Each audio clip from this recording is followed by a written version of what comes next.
السلام علیکم دوستو، سلیکون سیلنٹ کا فارمولا حاصل کرنے کے لیے میں نے تقریباً 15 لوگوں سے رابطہ کیا اور بدقسمتی سے کسی نے بھی مجھے نہیں بتایا۔ تو ایک بندے نے لیکن اس میں سے مجھ سے بڑی انٹرسٹنگ سٹوری شیئر کی۔ اس نے کہا کہ اسی طرح کوئی یوٹیوبر ہمارے پاس آئے، انہوں نے ہم سے فارمولا لیا اور انفارمیشن کے لیے لیا۔ اس کے بعد پتہ لگا کہ 15-20 دنوں کے بعد انہوں نے وہی کام شروع کر لیا۔ تو کہتا افسوس یہ نہیں تھا کہ انہوں نے بزنس کیا یا کام کیا، لیکن افسوس یہ ہوا کہ انہوں نے دھوکے دہی سے، فراڈ بازی سے، چوری چکاری سے ہمارا بزنس سیکرٹس لینے کی کوشش کی۔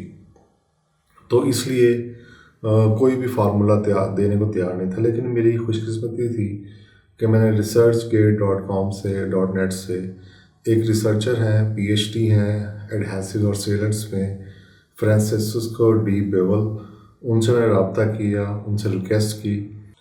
تو خوش قسمتی سے انہوں نے پوری انفارمیشن میرے ساتھ شیئر کر دی۔ سیلنٹس میں جو ہے کافی سارے اس میں ورائٹیز ہیں۔ اس میں ہائی ماڈیول بھی ہے، لو ماڈیول بھی ہے۔ تو آج ویسے ہم جو ہے R T V silicone sealant یہ سیکھیں گے اور اس کو آپ ایزیلی بنا سکتے ہیں۔ سلیکون سیلنٹ کا استعمال بہت ہی زیادہ ہوتا ہے۔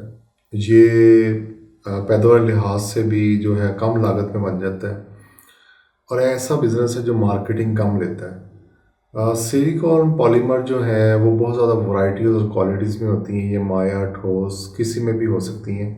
یہ کنسٹرکشن، الیکٹرانکس، ایروسپیس بہت جگہ پہ یوز ہوتا ہے اور اس کی جو کوالٹی ہے وہ یہ ہے کہ -40 سے +40 ٹیمپریچر تک یہ ایزیلی کام کرتا ہے اور مسئلہ نہیں کرتا، جس کی وجہ سے اس کی بہت زیادہ کنسٹرکشن میں تو بہت زیادہ ڈیمانڈ ہے اور ہائی ڈیمانڈ ہونے کی وجہ سے یہ بہت زیادہ اس کی سیل ہے اور لکیلی اس میں بہت کم لوگ ہیں اور اس کی وجہ سے اس کی مارکیٹنگ بھی کم لگے گی اور اس کا فائدہ بھی آپ کو زیادہ ہوگا۔ تو سب سے زیادہ تو ہم پہلے چلیں گے اس کی فارمولیشن کی طرف۔ سب سے پہلے جو اس کا مین انگریڈینٹ ہے وہ سیلانول پالیمر ہے، 20 MCS، اور یہ 80-85% یوز ہوگا۔ دوسرے نمبر پہ اس کا فیومڈ سلیکا ہے۔ یہ ٹریٹڈ اور نان ٹریٹڈ کوئی بھی آپ یوز کر سکتے ہیں۔ یہ 6 سے 10% کے درمیان یوز ہوگا۔ تیسرے نمبر پہ اس کا ایسیٹاسی کراس لنک ہے، یہ 5 سے 7% یوز ہوتا ہے۔ اور چوتھے نمبر پہ ٹین کیٹلسٹ ہے، یہ 0.05% سے اور 0.01% تک یوز ہوگا۔ اب دیکھتے ہیں اسے بنانا کیسے ہے۔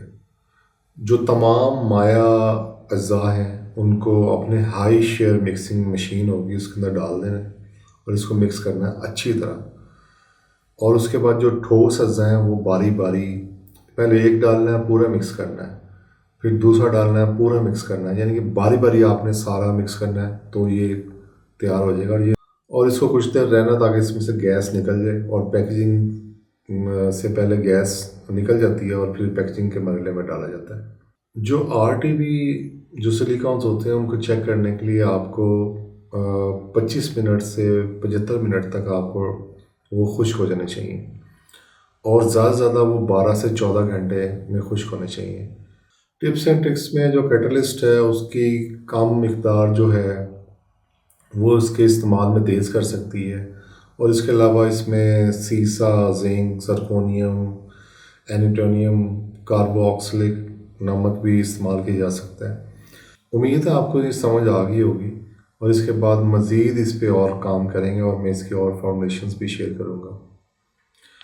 شکریہ، جزاک اللہ، تھینک یو، اللہ حافظ۔